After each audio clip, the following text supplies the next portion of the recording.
Assalamualaikum warahmatullahi wabarakatuh. Perkenalkan, kami dari kelompok 7. Pada video kali ini kami akan membahas materi tentang sistem pembayaran dan pengedaran uang pada mata kuliah Kebanksentralan dan OJK. Sebelumnya saya akan memperkenalkan anggota kelompok kami. Yang pertama ada Diah Novitasari, Andini Dwi Kusumaningrum, dan Ngestiaga Pratiwi. Pada video kali ini kami akan membahas tentang dimensi konseptual sistem pembayaran. Berikut penjelasannya. Pembayaran dan sistem keuangan. Yang pertama, pembayaran.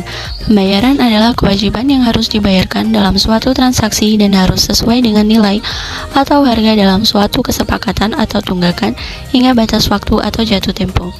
Yang kedua, sistem pembayaran adalah sistem yang mencakup seperangkat aturan, perjanjian, fasilitas, dan mekanisme operasional yang digunakan dalam pengiriman dan penerimaan instruksi pembayaran serta pertukaran antar orang, bank hingga lembaga domestik baik dalam negeri maupun luar negeri. Komponen sistem pembayaran. Komponen sistem pembayaran terdiri dari 1. Lembaga atau institusi yang dapat menyediakan sistem pembayaran. 2. Instrumen sistem pembayaran yang dapat mengatur hak dan kewajiban bagi peserta. 3. Kerangka hukum yang dapat mengatur ruang lingkup dan instrumen sistem pembayaran. Dan yang keempat, kebijakan yang jelas dalam sistem pembayaran baik secara umum maupun secara operasional. Evolusi sistem pembayaran. Sistem pembayaran terus berevolusi mengikuti evolusi dengan 3 unsur penggerak, yaitu inovasi teknologi dan model bisnis, tradisi masyarakat, dan kebijakan otoritas, yang awal mulanya menggunakan sistem barter, kemudian hingga sistem kepembayaran tunai dan non-tunai. Peran sistem pembayaran dalam perekonomian menurut Shepard. Pertama, sebagai elemen penting dalam infrastruktur keuangan suatu perekonomian untuk mendukung stabilitas keuangan. Yang kedua, sebagai channel saluran penting dalam pengendalian ekonomi yang efektif khusus melalui kebijakan moneter. Dan yang ketiga, sebagai alat untuk mendorong efisiensi ekonomi. Risiko sistem pembayaran. Risiko sistem pembayaran adalah payment system risk, yaitu risiko yang dapat terjadi sebagai akibat kegagalan satu bank besar untuk menempati kesanggupan pembayaran dalam jumlah besar yang kemudian mengakibatkan kegagalan serupa bagi bank lainnya. Selanjutnya adalah sistem pembayaran di Indonesia. Yang pertama adalah komponen sistem pembayaran di Indonesia. Komponen sistem pembayaran di Indonesia ini terdiri dari yang pertama adalah sistem transfer dana. Yang dimaksud sistem transfer dana di sini adalah proses pemindahan dana dari suatu bank ke bank lain. Selanjutnya ada alat pembayaran, yaitu pembayaran tunai dan non-tunai. Selanjutnya ada saluran pembayaran, yaitu saluran di dalamnya mencakup teller input, mobile banking, dan mesin ATM. Selanjutnya ada regulator atau pihak yang mempunyai wewenang. Selanjutnya ada penyelenggara atau suatu lembaga yang bertanggung jawab memastikan kegiatan. Selanjutnya ada lembaga atau yang berwenang menjalankan suatu lembaga yang melakukan proses payment system. Selanjutnya ada instrumen atau alat pembayaran secara tunai atau non-tunai. Selanjutnya ada infrastruktur atau yang dimaksud dengan seluruh bentuk sarana fisik yang bertugas mendukung proses kegiatan operasional payment system. Selanjutnya dari sistem pembayaran di Indonesia, yang kedua yaitu arsitektur sistem pembayaran di Indonesia. Arsitektur sistem keuangan nasional untuk menjamin keterkaitan moneter, makroprudensial, mikroprudensial, dan fiskal dengan tujuan meningkatkan kemakmuran rakyat. Yang kedua, arsitektur sistem keuangan nasional untuk pengaturan strategi kebijakan dan kelembagaan yang terintegrasi berbasis pada pembukaan UUD 1945 dan pasal 33. Dan yang terakhir ada sistem arsitektur keuangan nasional untuk pertumbuhan ekonomi yang kuat, berimbang, dan berkelanjutan. Yang ketiga, ada peran dan aspek hukum Bank Indonesia dalam sistem pembayaran. Yang pertama, peran bank dalam sistem pembayaran ada 5. Yang pertama, sebagai regulator dan fasilitator pengembangan. Yang kedua, memberi izin yang sesuai. Yang ketiga, sebagai lembaga pengawasan. Yang keempat, mengurangi resiko dalam sistem pembayaran. Dan yang kelima, sebagai lembaga penyelenggara. Selanjutnya, di sini terdapat aspek hukum Bank Indonesia dalam sistem pembayaran. Terdapat dalam Peraturan Bank Indonesia Nomor 22/23/PBI/2020 tentang sistem pembayaran. Selanjutnya ada Blueprint Sistem Pembayaran Indonesia 2025 tentang Bank Indonesia.